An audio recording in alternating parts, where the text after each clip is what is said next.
tu dessines tous les jours et que t'as pas l'impression de t'améliorer, c'est sûrement que ta routine en dessin pue la merde. Faut dire les termes les gars. T'inquiète pas, j'ai longtemps ressenti ça avant de trouver la golden routine. La routine qui m'a permis en moins d'un an de passer de débutant à travailler professionnellement dans un studio. C'est pour ça que je vais te présenter la routine en dessin qui a changé ma vie. C'est une routine, c'est pas pour les rigolos. Je dis les termes, ça m'a vraiment permis en un an de passer de... Je commençais le dessin et à la fin de l'été, j'ai pu taffer chez Voice.me, tu vois. Ça va demander beaucoup d'investissement, beaucoup de sacrifices. Mais bon, c'est pour vraiment ceux qui veulent. Et en même temps, moi, ça me permet de vous raconter du coup la routine que j'ai eue si vous voulez refaire la même. Ok? Du coup, tout commence quand je quitte l'école d'art et que je me dis... C'est pas possible. Ça aussi je pourrais en parler, de savoir quand quitter leur école d'art, s'il faut la quitter, quand la quitter, etc. Déjà moi je tryhardais en boucle à l'école.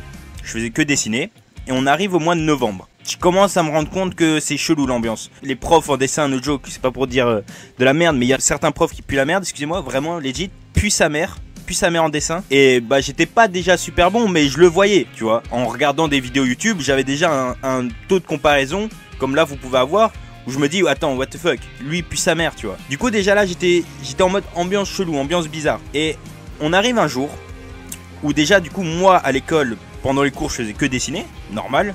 Surtout pour les cours, j'avais des cours un peu plus chelous. Et au bout d'un moment on arrive à un cours vraiment où j'en ai rien à foutre et je décide de rentrer plus tôt parce que j'habitais vraiment à 5 minutes. Je me dis je vais rentrer pour dessiner encore plus. Voilà pas mes camarades de classe, puis avec qui c'était vraiment des bros, hein, c'était la famille, tu vois. Qui commencent à me dire ouais tu rentres, t'es un putain de chômeur, tu rentres, tu branles rien, tu vas juste te reposer chez toi.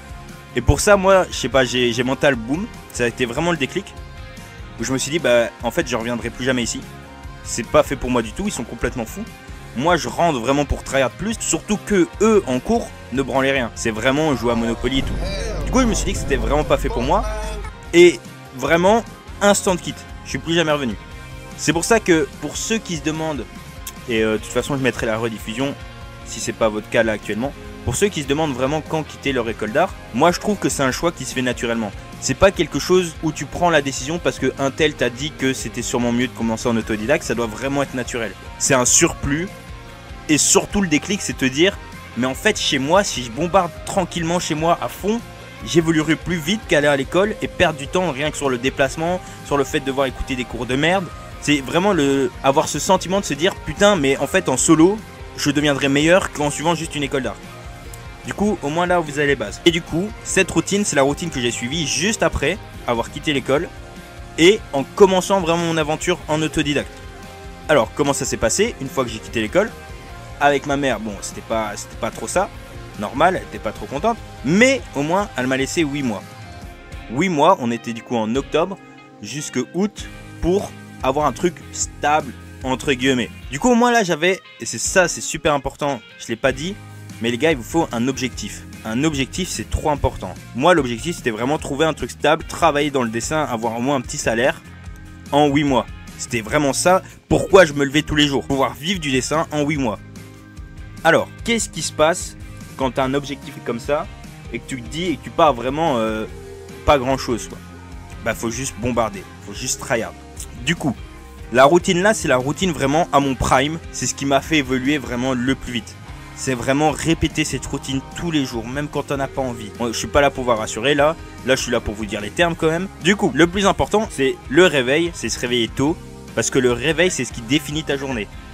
Alors, on voit souvent le mythe en mode ouais, réveille-toi à 6 h, prends une douche froide. Alors, c'est pas ça qui va faire que tu vas réussir à dessiner, c'est pas ça qui va faire que tu vas réussir à en vivre, mais le réveil, les gars, pour avoir fait avec et sans, en me réveillant super tôt et en me réveillant à 13 h par exemple, se réveiller à 6 h, 7 h, c'est une dinguerie. Comment ta journée, tu as l'impression d'en vivre deux en fait. T'as l'impression que tu te réveilles à 6 h les gars, et que tu vas te coucher vers 23 h, t'as l'impression de vivre 2 jours. C'est trop important. Niveau productivité, t'as l'impression de faire 10 fois plus que tout le monde. Du coup, ça définit ta journée. Moi, je me réveillais vers 6 h. Alors, franchement, si vous réveillez à 6 h, 7 h, 8 h, c'est encore acceptable. À partir de 9, 10, 11, moi je trouve que ta journée elle est presque finie. Genre par exemple, moi hier, quand je vous ai dit que j'ai rien branlé, hier ça a été une journée vraiment pas productive, je me suis réveillé à 10 h 30, ma journée était cooked. J'ai l'impression que j'ai rien pu faire. Le réveil, ça définit ta journée. Du coup, Qu'est-ce qui se passe au réveil? Dans la routine, c'est tu te réveilles à 6 h et tu dessines instant pendant 30 minutes. Alors ça, c'est génial les gars. Pourquoi? Alors, ce que je faisais, c'est je me réveillais à 6 h, je me levais, je me mettais sur mon bureau et je dessinais instant pendant 30 minutes juste pour au moins avoir fait déjà quelque chose et activer la machine. Au moins, je fais comprendre à mon corps que là, c'est pas pour rigoler. Alors, je me réveille, même pas brosser les dents, rien laver et tout, comme un gros crade, mais au moins, je fais déjà un truc. 6 h, 6 h 30, tu dessines, point barre. Comment ça va se passer le matin? Ce qui se passe, c'est que le matin, t'es le plus productif. C'est ainsi.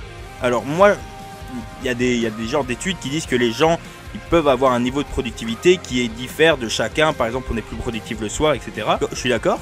Mais j'ai l'impression quand même que 80% des gens sont beaucoup plus productifs le matin. Faut arrêter de se mentir à soi-même. Le matin, t'es le plus productif. Du coup, on va faire les tâches les plus dures.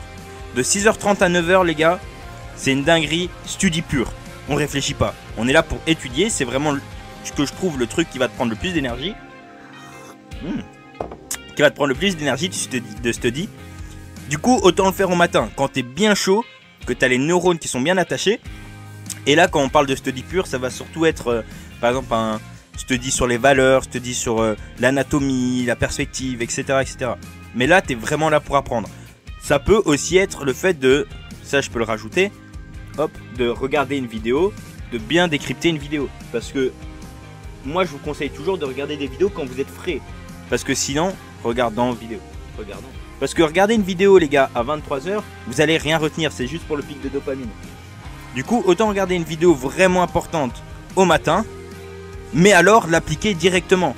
On est d'accord. Par exemple, moi je me souviens, les vidéos qui m'ont moi le plus, regardez, qui m'ont le plus aidé en dessin, c'est vraiment les vidéos de David Finch.